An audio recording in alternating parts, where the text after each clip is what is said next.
A Procuradoria do STJD formalizou uma denúncia contra Bruno Henrique, do Flamengo, por manipulação de resultado envolvendo apostas esportivas. A acusação se refere à partida entre Flamengo e Santos, disputada em novembro de 2023, quando o atacante teria forçado um cartão amarelo que beneficiou apostadores, inclusive seu irmão, com quem teria trocado mensagens prévias, combinando a infração Wikipédia, meio terra. Ele foi enquadrado em 2 dispositivos do Código Brasileiro de Justiça Desportiva, o artigo 243, parágrafo 1º, que prevê suspensão de 360 a 720 dias, e o artigo 243-A, que trata da manipulação com vício de conduta ética, com pena de 12 a 24 jogos. A denúncia marca o início do processo no Tribunal Esportivo, que ainda vai definir o calendário de julgamento. Enquanto o caso estiver aberto, não há suspensão preventiva e Bruno Henrique continua à disposição. Viajou com o elenco para o confronto contra o Ceará pelo Campeonato Brasileiro, mesmo após não ter sido utilizado na partida pela Copa do Brasil na última quinta-feira. Para a Procuradoria, os elementos chamam atenção. Mensagens entre Bruno Henrique e o irmão, nos quais ele confirma o cartão pendente e orienta o melhor momento para receber punição, reforçam a acusação de fraude esportiva. Segundo a PF, as conversas incluem indicações claras de riscos financeiros aproveitados por apostadores próximos à família CNN Brasil. Esse caso ganha ainda mais relevância, porque Bruno Henrique já foi transformado em réu na esfera criminal. Após a denúncia do Ministério Público do Distrito Federal e Territórios, também por manipulação de resultado esportivo, com possível pena que varia de 2 a 6 anos de prisão, stj.org.br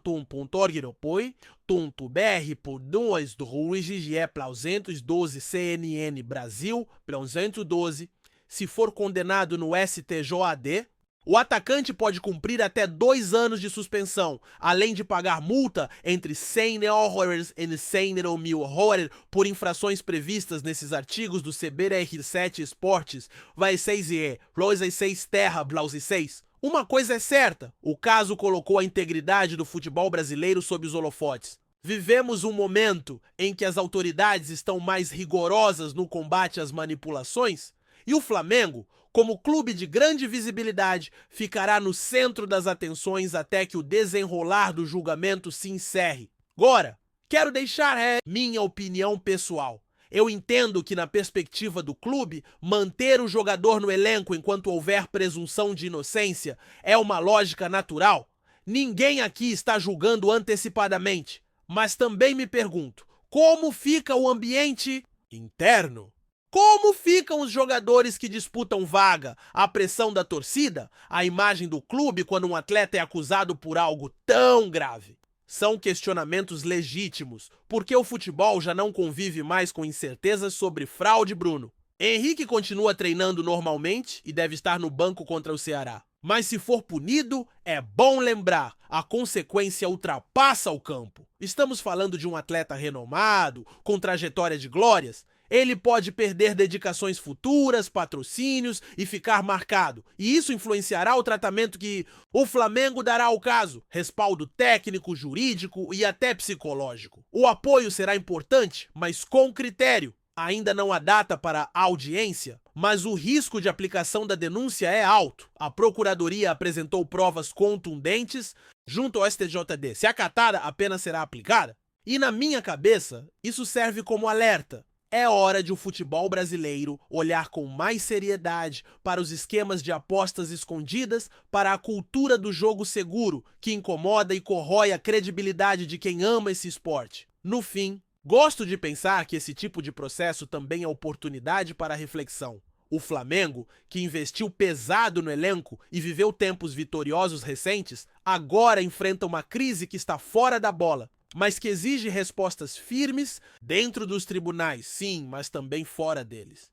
A torcida quer transparência, quer saber o que o clube planeja em termos de ética esportiva e comportamento futuro. Vou fechar com uma frase que acredito traduz tudo.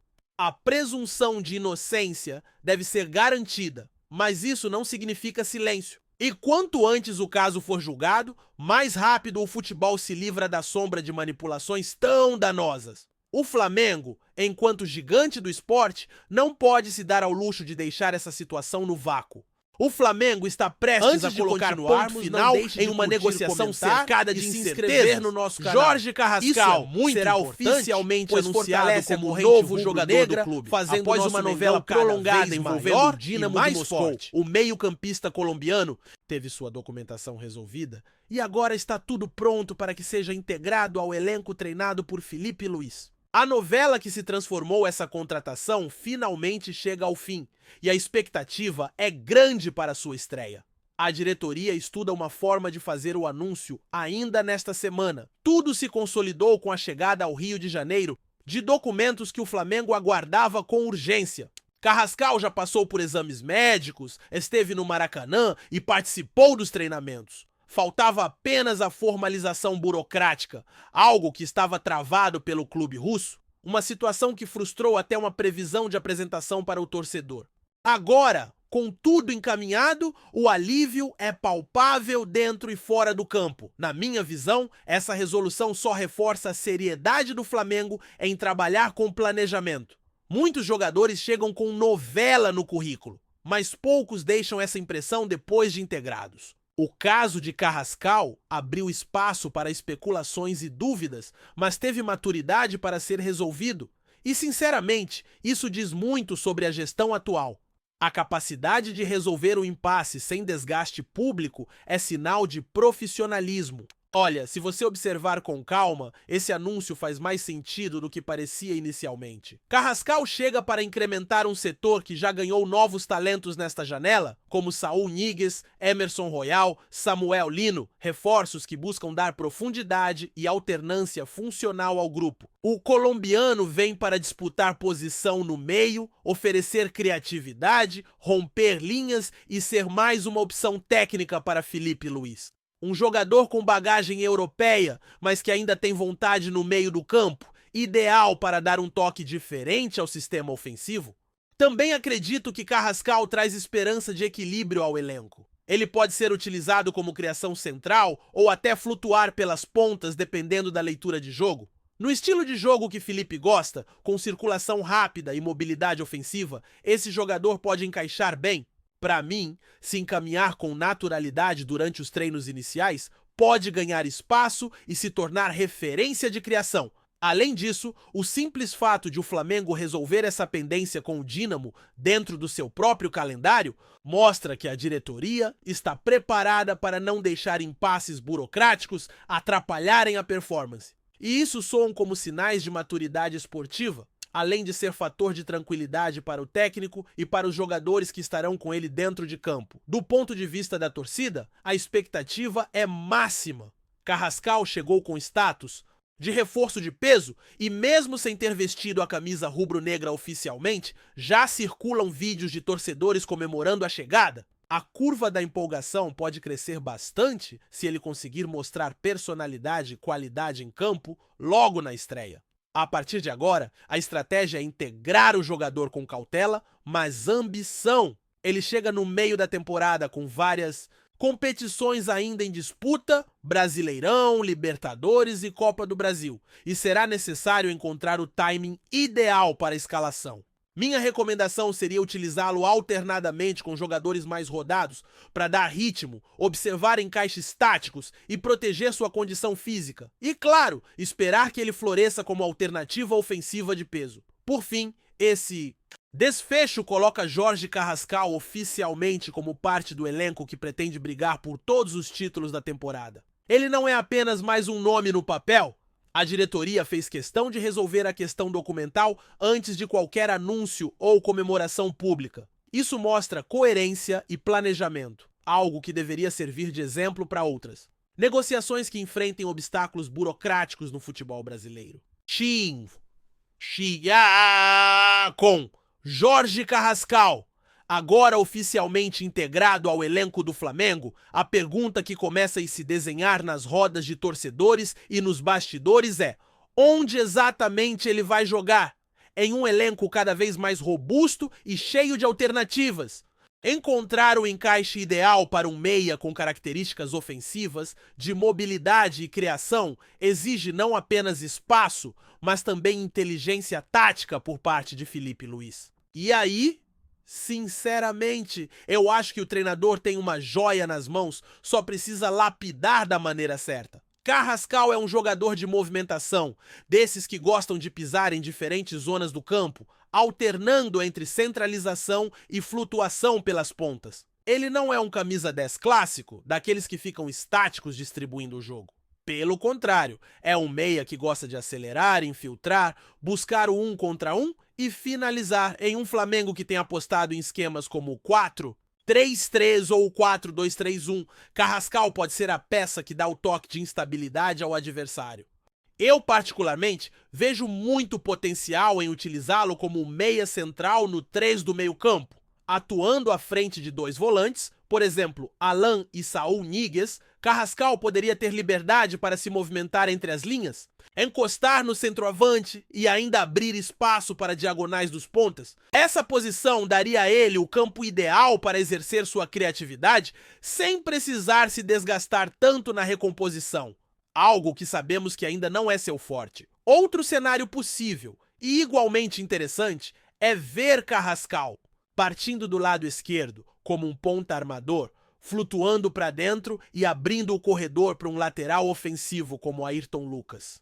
Essa função híbrida já foi muito utilizada no futebol europeu e poderia dar ao Flamengo mais alternativas de construção por dentro, evitando a dependência dos cruzamentos ou das jogadas mais previsíveis pelas laterais. E cá entre nós, com a quantidade de jogos importantes pela frente, variar a forma de atacar é quase uma obrigação. Filipe Luís, que já demonstrou ter um pensamento tático refinado, deve testar essas possibilidades aos poucos. E eu sou totalmente a favor de que Carrascal não seja jogado logo como titular absoluto. Não por desconfiança, mas por planejamento. Dar minutos com responsabilidade, colocá-lo em jogos nos quais ele possa aos poucos se adaptar ao ritmo do futebol brasileiro e ao entrosamento com os companheiros. Jogar no Maracanã com a camisa do Flamengo é algo diferente, exige maturação.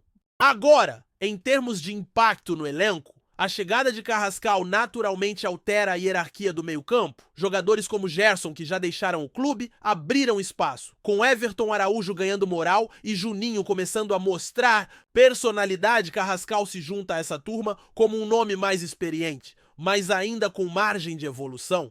O equilíbrio entre juventude e rodagem é, na minha visão, um dos pontos fortes desse novo Flamengo.